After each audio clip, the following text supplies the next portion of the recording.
This is meeting number one on our with our fabulous OCIO search consultant with Criterion with Barclay Douglas's agreement. And without further ado, I'm going to just turn this straight over to him. Good. Thank you. There are 5 main topics that I covered in that write-up, and we'll go through each one of them relatively rapidly tonight. I think we've got good news on the final one, which is the candidates. So I wanted to cover the steps in the process, summarize some thoughts on the one-on-one calls, OCIO selection criteria. This is just a draft for you to think about, discuss whether we're going to do a full RFP or something that's a little more concise, and then look at the OCIO candidates with a little more information than you have right now. Regarding the steps, it's pretty simple. Tonight's meeting number 1, meeting number 2 will be April 10th, where we'll narrow down the candidates to a list of somewhere between 2, 3, maybe 4 candidates to give us final presentations, probably in person. I think that's what we're targeting, aren't we, Carolyn? We are. Yep. Okay. And that meeting will be scheduled for the 22nd, and I hope to make a decision either that night or within the next 5 days.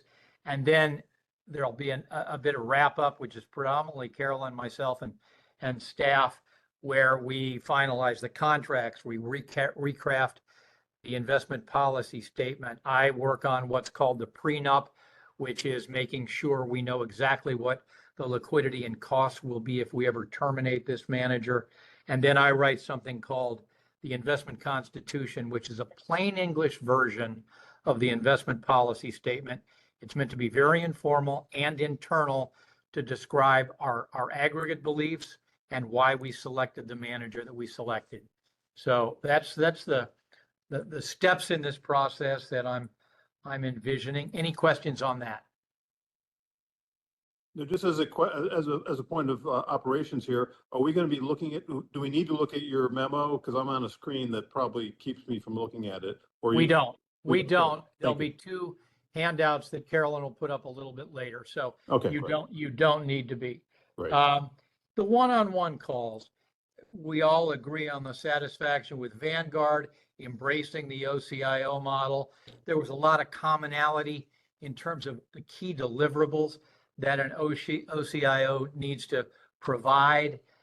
We have very little interest in formal ESG and DEI integration into strategy. The definition and prioritization of risk, most people emphasize number 1 was the ability to hit a target funded status, but I think we also agree that that's not within our control for the most part. It'll be based on the markets and interest rates, our ability to do that. However, good investing can certainly help out there. The other dominant definition of risk, and this is important, particularly as I make a couple comments later, was the probability of a permanent loss of capital, which I totally agree with. The one that didn't get many votes was divergence, having something that was very different than peers or benchmarks. The next issue that I talked about was the use of passive versus active strategies. There were 3 individuals that were adamant about maintaining passive. There were 4 that wanted to look at some active. And importantly, everyone felt that there were segments within the capital markets that were less efficient, where active management may actually add some value. The use of tactical allocation, there were 3 that were very much against it. There were 4 that wanted some use, but everyone, maybe with the exception of 1 person, was leery of using too much tactical asset allocation. I actually support that too. It's a low breadth call, and you don't want to make bets that you can't really reverse. The next one had to do with our use of private equity. For the most part, we're for it based on the diversification benefits and probable longer term return. There were 3 that were against it. 2 were very much against it. I understand those that are against because of the illiquidity, which is a significant factor. I'll apologize in advance for this analogy, but one great CIO friend of mine said that private equity can either be a godsend or it can be herpes because it stays with you forever. And bad private equity is really painful. The other alternative was real estate. Oh, I would add that the thoughts of those that were for private equity didn't want to go above 15%, so targeting 10 to 15%. The use of real estate, everyone was for except one individual, and there your exposure was a little truncated. The consensus max was at 10%. And then what are acceptable costs? The full group, I don't think had a handle on it because I had anywhere from 5 basis points to 120. As we look at the OCIO candidates and what they're charging, that'll become a little bit clearer. Recognizing that Vanguard's charge right now is 3 basis points. The all-in given 4.5 basis points for management is 7.5.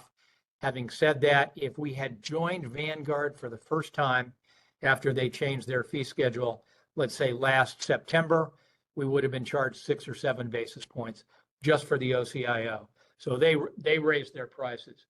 In terms of my commentary, you probably read those. I share a general skepticism with Wall Street, but I use the word general. There were 2 points that I really wanted to comment on. One of our fiduciaries made the comment that as a volunteer trustee, we do not want to take risk with pension money. The problem I have with that, and it's a big one, you are taking risk. And pure passive is not the low risk alternative unless you define your primary risk as divergence. You're right, as committee members, the paper's probably never going to criticize you if you go down exactly as much as the market. But as Carolyn has a study that I commissioned that shows what the returns would have been. And for example, at the end of 2004, if we had this particular strategy, exact same asset allocation, but all passive, we would have had 5-year numbers that were flat on an annualized basis. If we looked at it in 2011, we would have had 2%. If we looked at it in 2022, we would have had 4%. That's not a huge problem. What I am saying is that if you want to be all passive, recognize the implications, and also don't reverse course when you have these particular periods. There was another comment, and everybody's going to know who it was, and I like Ken so much that I'm terrified to even mention it. However, the comment was, it's been proven that active management doesn't add value. I disagree to some extent. I do have a healthy skepticism for Wall Street, but I think active management is cyclical, and there are pockets where active management clearly has added value. And again, there's a study for everybody to see. Carolyn has them in her email, and they're fairly. I forwarded them. Oh, okay. So you've seen them. Yep. Hey, Barclay. Yes, sir. Only because my name was mentioned. Can I respond to that? Actually, for I see Carolyn smiling, for clarification, not to argue at all. 2 things. One is that you just mentioned that there were a couple of years where a passive strategy would have had, nothing to, great to report results, right? It wasn't years, Ken, it was 5 years annually. Even 5 years. That's presupposing that some active manager we picked would have done better. So I just want to make that clear. It's not like it's a magic ball that we just, like one of those magic 8 balls that we shake and we get a good result. It's very possible that we could have underperformed those amounts by some significant amount because of the crazy fees and the, at least in my opinion, proven underperformance by active management. I just want to make that clear because you're implying that just because those 5-year periods were boring or not great, that we would have done better. I think that's obviously not by any means provable or even theorizing. And then the second point, which I already forget, well, just go ahead. But I just want to make that point clear to the board because it's a very subtle thing because the average person thinks that experts can do better than passive. Hey, And if I can interrupt, Ken, I yeah, think I might have your second point, because I had a feeling I knew where you were yeah, going. And I agree with it, okay. which is the second level of analysis, I think, is, are we able to pick the right managers? So Exactly. Thank you very it much. might be Thank you. out there, but can we as a volunteer board, even with an expert OCIO, select those Mhm. managers? Maybe the answer is yes, but Right, right. I'm Yeah, naturally again, skeptical on that. yeah, and I don't want to stop Barkley from his presentation, but Barkley, Exactly. I think you're the one who pointed out that Warren Buffett's instructions to his heirs is Yep. to go 100% passive. That's from Warren Buffett. And Swenson, who I think you also admire, the brilliant Yale manager, wrote an entire book saying that it's a complete and total waste of time for an average person. And I'd say we are the definition of an average person to try and pursue outperformance through active management. So I'm just going to Well, let you I don't want to continue. get in the way of Yeah. Carolyn's wine, but Mhm. the Swenson book was interesting because he wrote that his original premise was he was going to introduce the endowment model to individuals. And the longer he wrote it, the more he realized it was folly, that it couldn't be done. And he ended up with exactly the same conclusions you have. I want to be very clear. I will regard this process as a complete success if, in fact, we simply map over the Vanguard current asset allocation. If you have taken a hard look at some of the studies that I've said and see if you think that active management could have a role. I know you spent a lot of time in 2019 on this. I don't want to reinvent the wheel. Your model is not what I would use. If I were running the fund, I would use some active management.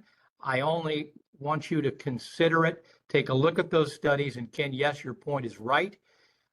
When I say that we would have been flat some years, that doesn't necessarily presuppose that active management would have beaten it, but take a look at active management in 2001, 2002, 2003, when the markets got decimated, in 2008, when it got decimated. They did outperform fairly dramatically. And let me just interrupt with one other comment, and then I'll let you continue because it's important we focus on this. Let's even say that me or anybody else on this board was willing to concede your point, and I'm not, to tell you the truth, but let's just say we were. We are a long-term pension fund. We have a 50, 100, 200, 500-year time horizon. We are not in the business of changing our strategies on a tactical basis. No one on earth, let me just make this clear. If you think what happened during COVID, which is truly astonishing, right? We had a market that dropped 50% in a matter of days or weeks. Oil went to negative $50 a barrel or some crazy thing like that. All other nutty stuff happened. And then, almost like a flip of the switch, we had one of the biggest market rallies in history, right? And meme stocks and a million other crazy things happened. And we're back completely, or even higher, I guess, than where we were before COVID.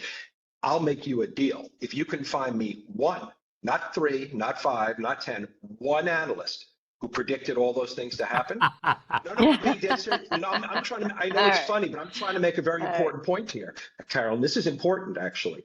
If you can find me one person on planet Earth who called all of those things, because in order for us to make the decisions that you're implying, Barkley, we have to make all those decisions right. Because we made one of those decisions wrong, we'd be screwed long term, badly, right? If we, guys, no, everybody, I'm not emotional, but if we made that one bad call, hang on. Let's say somebody was really smart and 6 months before COVID said the market's going to drop 50% and we got out of the market. That would have been a disastrous decision on our part because we never would have gotten back in. Okay. Okay. So, I think we should wind this down. Ken, I'm not gonna. I'm done. I'm done. Yeah. I'm not gonna push hard on this point in front of the entire group, but I am with your committee. I would really like you to look at some active. And what you just pointed out are two very different levers. Tactical asset allocation is moving in and out of the market. I think if we ever engaged in that, it would be more moderate. Active security selection, in my view, particularly on the fixed income side. Fixed income indices don't make any sense to me at all. But for this to be a success, you can certainly just map over what you've got with Vanguard. but for it to be a success, you have to at least look at this with an open mind in terms of some. And Tom, on your point, we are hiring an OCIO, and some OCIOs have a very good record of using active managers. Again, I'm not pushing this point. I'll regard it as a success just as long as you've gone into this with very open eyes. And Ken, as far as your point, you got to be on this committee for a long time to make sure that nobody changes course just because there's a bad market. I heard in my one-on-one calls from 3 or 4 people, if we lose $40 million, there's hell to pay here. And yes, your point is that we're in this for 50, 100 years, but not all of your committee members feel the same way. They would be very sensitive to a meaningful loss, which if it was 2008, we would have had that. So a lot of stuff to unpack here, but I think my points have been made pretty clear. All right. So let's keep moving. Let's keep moving. Let's move on to the next point. The next point is the selection criteria, and I can go through it very quickly. This is kind of a summary of my views as well as views of the other people. I think we've got 10 likely selection criteria. One is strength in communication, adept at some level of education. A lot of your committee members like that. Excellence of performance reporting, including consolidating legacy assets with the assets we're talking about here. We want a well-resourced firm. Some were very focused on having a firm of size, which was one of the reasons that Vanguard was chosen. A high comfort level with that the OCIO believes in our investment objectives and interests. Fee is a crucial part of this. Strong back office capability, which we're still going to need people to take care of capital calls and things like that. Low longevity risk, although as we found out with Vanguard, that's kind of a tough one to always know. But I can certainly tell you some firms that might be merged or some firms that don't have the resources to stay in business. And then historical performance in line with expectations. Take a look at that. And at our next meeting, April 10th, we're going to finalize those criteria, which we'll use not as a formulaic thing, but as a general guideline when we narrow it down to the firms that we retain. Let's see, the next point has to do with the RFP process. I can send out a very detailed RFP. I have them. I don't have them for all the firms that we're looking at. I can send out a concise RFP that maybe Caroline and I and Ken work on, whoever's in the group. Barclay, sorry to interrupt. Yeah. Could you just describe what those 2 options mean, practically speaking? Is concise 10 questions or is it something else? It could well, I've already asked 10 questions and you're going to see what they are and what the answers are in a minute. No, this would be a little bit more detailed. I could imagine 15 questions. Okay. But Tom, I'm not kidding you. Some of these RFPs come back, and you may have been through this process before, with 60 to 150 pages in it. And the problem with a real detailed RFP, some very crummy firms do a great job on RFPs, and some very good firms don't put a lot of emphasis into it. So I believe, and this is somewhat arrogant, that you're going to get the most information out of the 2 to 4 page profiles that I provide. And to the extent that we are really staying just passive and don't care about investment acumen and manager selection, then the criteria are very few. We need a great back office. We need a solid firm that we can trust and good communications. So, I would favor a concise RFP, maybe a little bit in addition, but I was very happy to hear that your purchasing office was not going to run this, because I've been through enough of the public purchasing office RFPs, which they're lengthy and they're oftentimes not asking questions that are really relevant to this. Tom, did I answer your question? You did. Okay. Thank you. So, I would prefer that we do a fairly concise RFP, and we need to make a decision on that right now. And we also need a decision on who would work with it with me. So did you want me to share one of the files, one of the things to show what it looks like yet? Yes. Or The last topic is the OCIO candidates. And I want you to see, because about 10 days ago, I sent out an RFP to 12 candidates. I want you to see what that RFP looked like. So please, Carolyn, share that. Okay. Okay, let's see.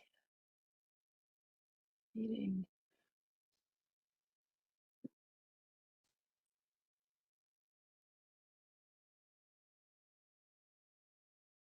Okay, I'll be right there. Oh, shoot.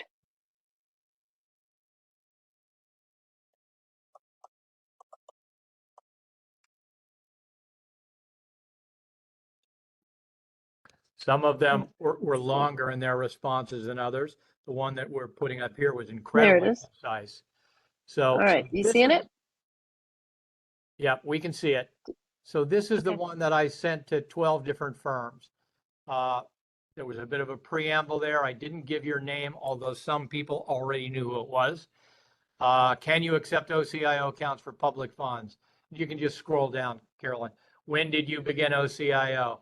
How many investment professionals are dedicated to this segment?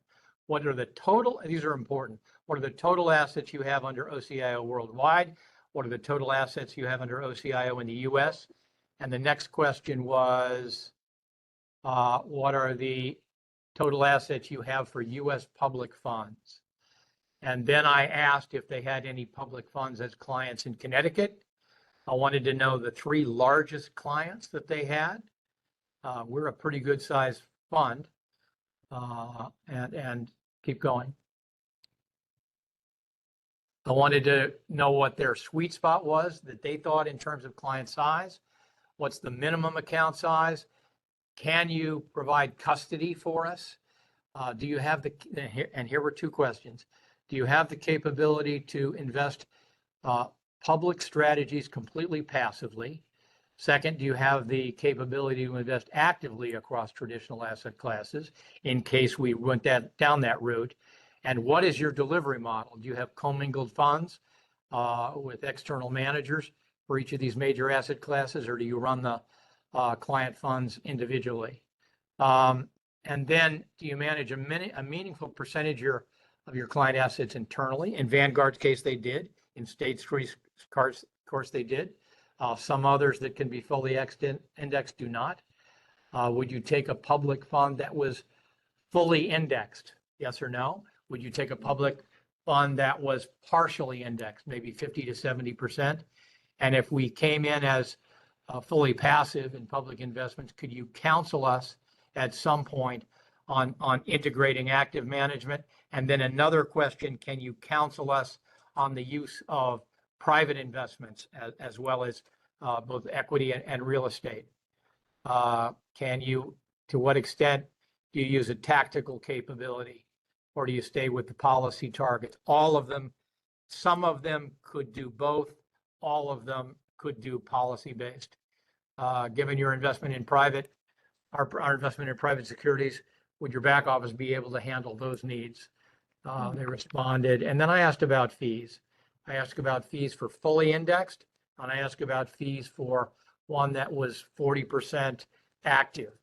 So we get 2 different fee quotes. It's interesting to note that some quoted the same fee for all of them. And let's see, would you be able to assist this client to determine to increase allocations or not into alternatives, both private equity, real estate, and absolute return, which, by the way, I didn't mention, but most of you were against using hedge funds as part of this strategy. And Carolyn, I think that's it for the questions. Yeah. So that's the RFP that I have now. I got it back for 10 of the firms. Let's put up that next handout, and this will give you a good idea of the responses. All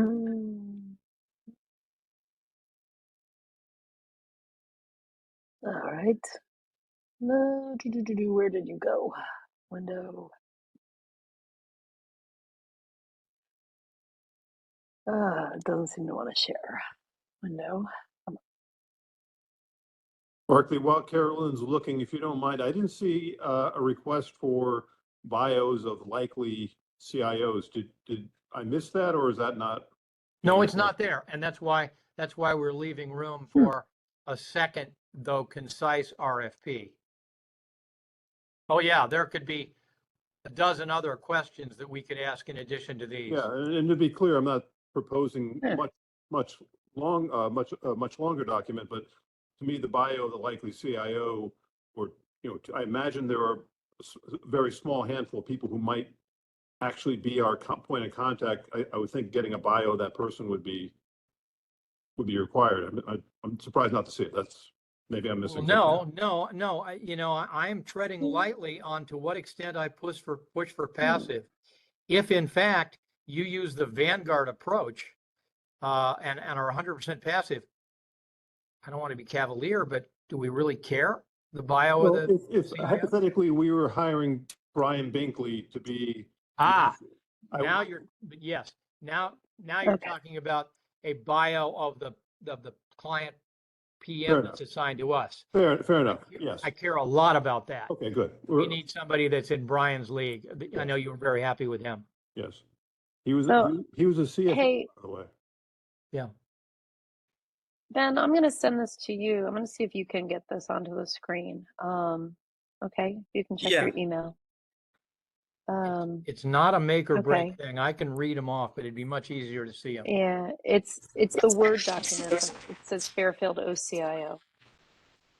I'm not able to pull it up because it's a Word document on my laptop. I'd have to shut down my laptop and re-permission it. And Barclay, just to go on while Carolyn's looking, I'm just thinking about what's in the back of the typical prospectus for a mutual fund. It's a paragraph or two or three, although in this case, it may be longer because it's the actual person, I suspect.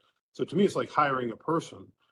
So getting even a resume, I think would be nice to see. Not to make this longer, but to me, that would be. Of our primary contact. Yeah, so in this case, the Yeah. Brian Binkley or the person who's behind Brian Binkley may be making, to the extent we give, model portfolio with policy limits, is there any single person or pair of people who's more important than others making a decision, whoever those people are.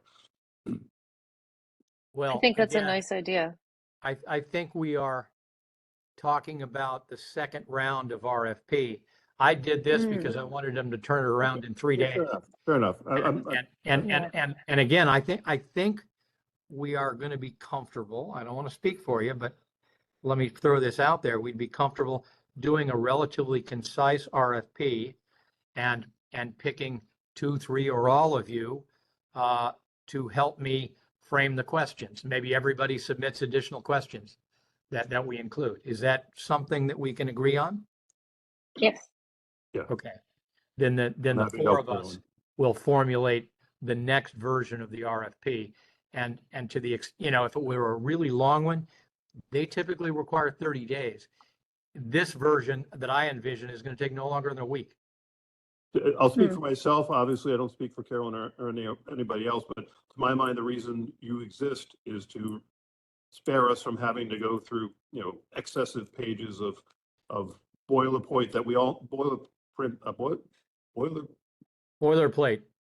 Thank you. Boilerplate that we, that really doesn't add anything to the. Tom, you particularly can't do it because you can't even say boilerplate. I can't say boilerplate, so I don't even know what boilerplate is. I mean, if I can't speak, geez, it's a high bar. Don't, Ken, you're making the bar too high for me. I have to actually speak. That's. I apologize. Sorry to put you under so much pressure. After the moonshine that you proposed earlier. That's the wrong one. That's the wrong one. Did I send the wrong one to you? It's Ben, it's the email that I sent to you. It starts There with, you there go. it is. That's the one. The one with the Nope. list of Nope. nope. It's the Fairfield OCIO candidate stock. There it is. You got it. That's Perfect. the one. Okay. Thank So you. what I've done, we sent it out to 12. 2 declined because they knew the competition. It said no response to date. I've talked to both of them today and they declined. So let's take a look at this list. Aon, interesting, big OCIO business, not much in public funds, 100 million. Their fees, they're the only one that gave a range, 6 to 10, and it doesn't matter whether it's all passive or partially active. BlackRock, I regard as a darn good candidate.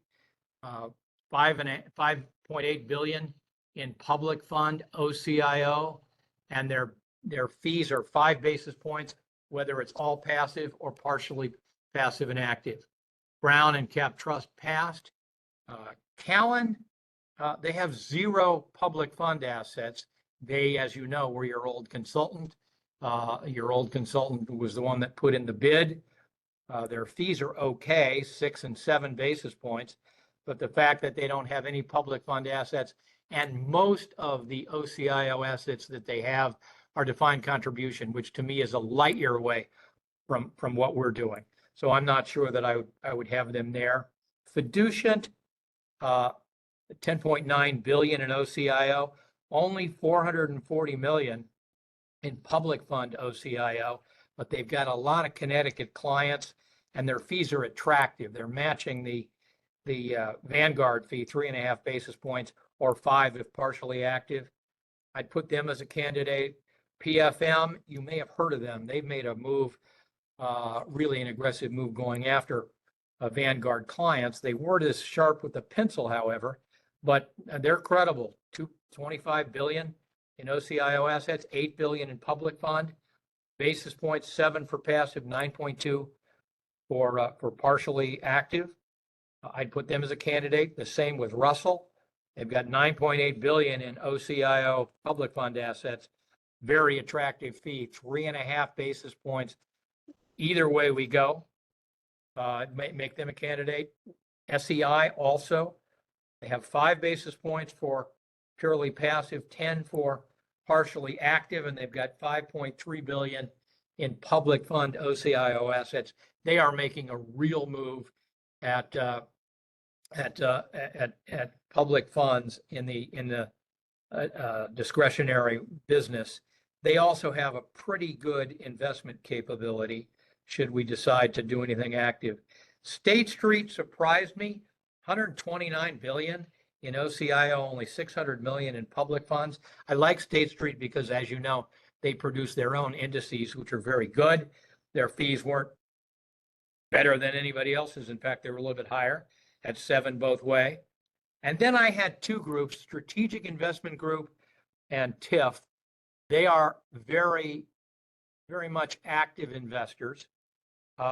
Strategic Investment Group wouldn't do something that was fully passive, and the reason was their fee would be too high to justify it. Ben, excuse me, Ben, could you scroll down, please? I can't see the, Yeah, thank you. yeah. So, you know, if Strategic Investment Group was running our money, they would charge 8 basis points on the passive and 16 on the active. This is the OCIO fee. However, they wouldn't do it if it was passive only, nor would TIF. TIF has an excellent active investment record. It would be possible. They wouldn't do it if it was passive, and in active, they'll only sell us active sleeves. If the long shot happens and we decided to include some active management, we could, for example, buy their private equity sleeve, which I think is a very real possibility. If you want to continue with private equity, I personally don't want us to stay with HarborVest. I want us to look elsewhere. Again, that's a big decision and you don't have to make it now, but either one of these firms would be excellent in advising you on which path to go down in terms of who to use for private equity and private real estate. Can I throw a question at you, Barclay? Yeah. Just because it's of the moment. Wouldn't it be a very, very red line conflict for us to be, quote unquote, buying a private equity sleeve from our OCIO provider? I'm just saying, I'm just throwing that out there as. And the answer is no. And the reason is, it's called a building block delivery model. And what they do for every asset class, they simply put together a commingled fund. They don't charge you any fee on it. And they have access to all the best general partners in the private equity world. So they might, put together 12 or 13 GP partnerships in a commingled pool. It's not a proprietary product. It's simply an ease of delivery model where it comes to you at no additional cost from the OCIO fee. Do you understand what I'm saying there? For example, some people would No, say, I understand. I understand. I don't necessarily agree with you, but I understand. how can you not agree with that? Even though they're fiduciaries, there are relationships, there are people who worked at different places at different times. Nobody is pure, unfortunately, in the investment world or in the world at large. So personally, and again, I'm way ahead of myself. I just wanted to ask you because it struck me as being such a red line.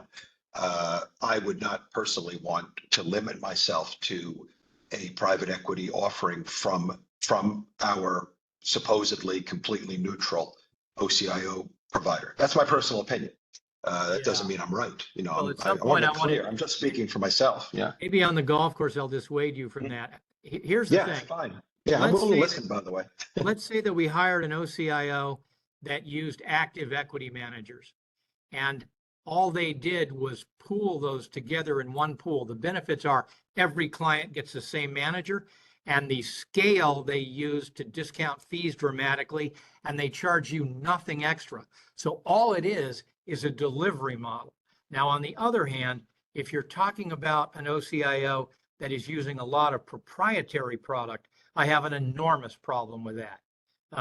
GE Asset Management, which became State Street, if you do active management with them, they'll require that 40 to 60% of your assets are managed internally through them. There I see a huge red line conflict. Okay, it's a fair point and a difference. I just wanted to tell you what I thought at the moment. Okay. But It's an interesting point. You guys, yeah. it's an interesting point. Guys, listen, unfortunately, I have to step out. I'm getting What pulled happened? Your steak is getting cold? Well, I guess they're waiting for me. And so I'm Okay. already 42 minutes behind here. Well, let me We close. This is all I've got.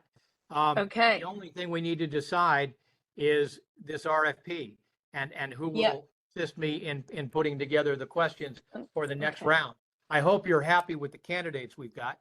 I think we've got some very good ones, and the fees are attractive.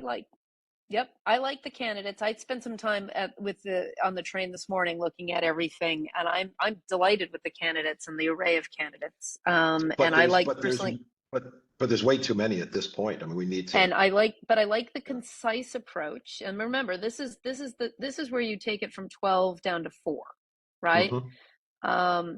And right. This is where we go out, we get kind of the information, right? So on the April 10th meeting, right, that's when we winnow it down to 4, right? Mhm. Or 2 or 3. Or Yeah. 2, right. Right. So this is the one where we say, okay, the decision we come from today is, do we want full RFPs or do we want something more concise? And then who helps Berkeley kind of determine what the scope and the type of the questions are. Honestly, guys, I have kind of taken this on my shoulders as far as I can, and I am No, not able to put in kind of the effort that I've put in since December. Superwoman. Yeah. I'm more than happy to participate in that with others. Anybody else who wants to do it, I'm more than happy to work with Barclay. I'm happy to help. So if are you looking for a motion? Do we do motions or no? But We don't have to do motions here. I'm voting. We do a concise RFP, and I'll second. further recommending that. There are some things I'd love to add. I know, Ken, you just volunteered to help. I volunteer to help as well. Getting bios on the individuals that we're talking to and more qualitative descriptions of the companies, I'm sure, is to come. But subject to that happening, concise approach seems good to me. Very good. I'll work with you, Jens, to put together some questions. That's great. And I would just add in, just to support what Barclay said, we do not want to make this an RFP that allows a very creative team to artfully, in other words, I agree with Barclay's comment earlier. We want this to be a concise, very to the point RFP with very quantitative answers. We don't want to get people who are wonderful marketers in here overwhelming us with a 45-page RFP. So I think everybody is saying the same thing, but I strongly agree with Barclay's initial. I think I'm reading into what you said, Barclay, because I know you were trying to be neutral, but I think a shorter, more concise, very to the point, covering the questions that Tom has thrown in there is probably better for our purposes. Agreed. I think it's unanimous. Good. I think it's unanimous. And Ben, do you agree? Ben, Yeah, what do you agrees. think, Ben? Ben agrees. I think he nodded. Okay, so keep me in the loop, guys. But I appreciate that you guys kind of taking the next leg of the journey here, and allowing me to be a passenger. Absolutely, So the next our step is pleasure. Ken and I and Carolyn will be copied. We'll get the concise version that you're recommending. Is that right? Well, yeah, but I'd All like right. you to, you can just shoot me directly questions that you'd like to have in there and we'll put them all together. All right, so look at the All right. existing document that we saw and suggest. I'm going to drop off, guys. You guys take Yeah. it Good from night. here. Have Thank a good you. Good dinner. night. Good night. Thank you. Right. We're still here, Barclay. Yep. So Barclay, I just want to make sure I'm clear on the next step. The next step is we're going to look at the concise version that you sent around. I'm a little stymied here because there are some questions I want to see answered eventually, but I don't care at what point necessarily they're addressed. I just want to see them addressed. Qualitative description of the company and maybe CVs of the actual individuals who would cover our account. What does a qualitative assessment of the company mean? Yeah, so I mean, if you talk about SSGA or BlackRock, okay, those are, we know who those are. TIFF, I know who TIFF is if it's a different version of that name, but I don't recognize who TIFF is. So beyond the stated facts, I'd love to know, oh, they're an offshoot of a certain bank. The team's been together for 10 Yep. years. Got it. Got it. We will do that. But again, I'm after you to independently just send me questions. We don't have to rush it. You got a week or so to Okay. think about additional questions you'd like. Send them to me. I will aggregate it, send it back to you. We'll agree on it and I'll ship it out. Okay. Great. All right. I'll look at this. Sounds like a good plan. Yeah, it does. And can I also add in, Barclay? I haven't met Ben, but he gets a start because he has a great name. But he is a great resource for us. This is a wonderful, wonderful learning opportunity for him, I assume. And we should be leaning on him big time here. Good. Yeah. So And thank you very much for this. yeah. And can I just say one other thing, Barclay, because I want to make, even though Carolyn jumped off, I don't want to make it out that, of course, I'm only one vote, but I'm not as dogmatic as you might think. I'm willing to listen to almost anything. I pride myself on being open-minded. I have very strong feelings about investment management, as you could probably tell, but I don't want you to think that I'm, a steel trap here. I'm willing to listen to, you have a good experience as well, so I can learn from you as vice versa. Well, yeah, that's why I'm twisting your arm just a little bit. Yep, I hear it. I feel it actually. It's hurting a bit, but I'm okay. Again, I mean, the other guy that I mentioned, there was Warren Buffett, Jack Meyer, who's a close friend of mine. He ran Harvard for 12 years. He runs the Boston Ballet, and it's passive with, I think, a 10 to 15% allocation to two managers. And that's it. Right. And, Right. For a guy that was running as many different things as he was at Harvard, he's closer to your camp than he is to the, to the other camp. As long as we're talking about it, one thing that I feel very strongly about, and we have some experience with this at Fairfield, because I think I discussed this with you on our one-on-one. We've had 3 very, very bad experiences. 2 of them cost us a lot of money. 1 of them thankfully didn't. And this goes for my own personal investing as well as the fund. The problem is, in my view, that one big mistake completely and totally overrides any minor incremental additions that we may, and I don't believe we can do it, but even if we could, losing some big amount of money on one bad decision way outweighs all of the other little tiny incremental gains along the way. And that's why I tell friends, don't invest in individual stocks, because all you do have to do is buy one Boeing and watch it drop 60%. You never could predict it. that's going to overwhelm every other decision you ever made, good or bad. So I just don't think as a board, we're capable of making those kind of decisions. And I think the evidence is, we were in Madoff, we were in the Allianz product. I mean, we had major disasters in Fairfield. You've got to remember that. Yeah, but here's the Major deal, Ken. disasters. Here's- Yeah. Guys, I'm here's the gonna, I'm deal. gonna This- break off. My wife is calling me to dinner. Go and ahead. Okay, Ken, let's stay on for Okay. just a minute. Okay, guys. Yeah. Sorry, Tom. I thanks didn't very mean to do this now. Okay. Have a good night. Yeah, I'm Ken, here. I'm here. And Mhm.